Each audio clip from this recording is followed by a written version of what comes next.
అందరికీ ఇప్ప పువ్వు అంటే తెలుసు కదా! ఇప్పుడు ఇప్ప పువ్వు లడ్డూలు కూడా హైదరాబాద్, నాంపల్లి, శేర్లింగంపల్లి లాంటి పలు ఏరియాల్లో ఇవి లభ్యమవుతున్నాయి, కనబడుతున్నాయి.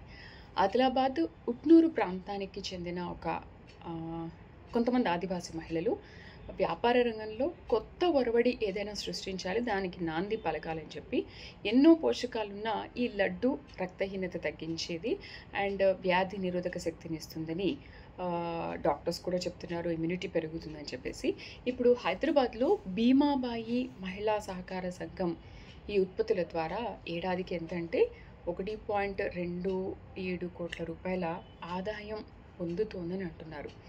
అంటే ఇప్ప పువ్వు ఎంత మేలు చేస్తుంది మనకనేది మీకు అర్థమవుతుంది కదా.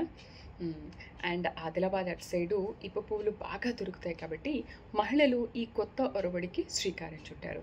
సో హెల్త్ పరంగా మంచిదే కాబట్టి ఇమ్యూనిటీ పెరుగుతుంది, రక్తహీనత తగ్గుతుంది అండ్ అన్ని రకాలుగా మన హెల్త్ ఇష్యూస్కి ఏ ప్రాబ్లం ఉండదు.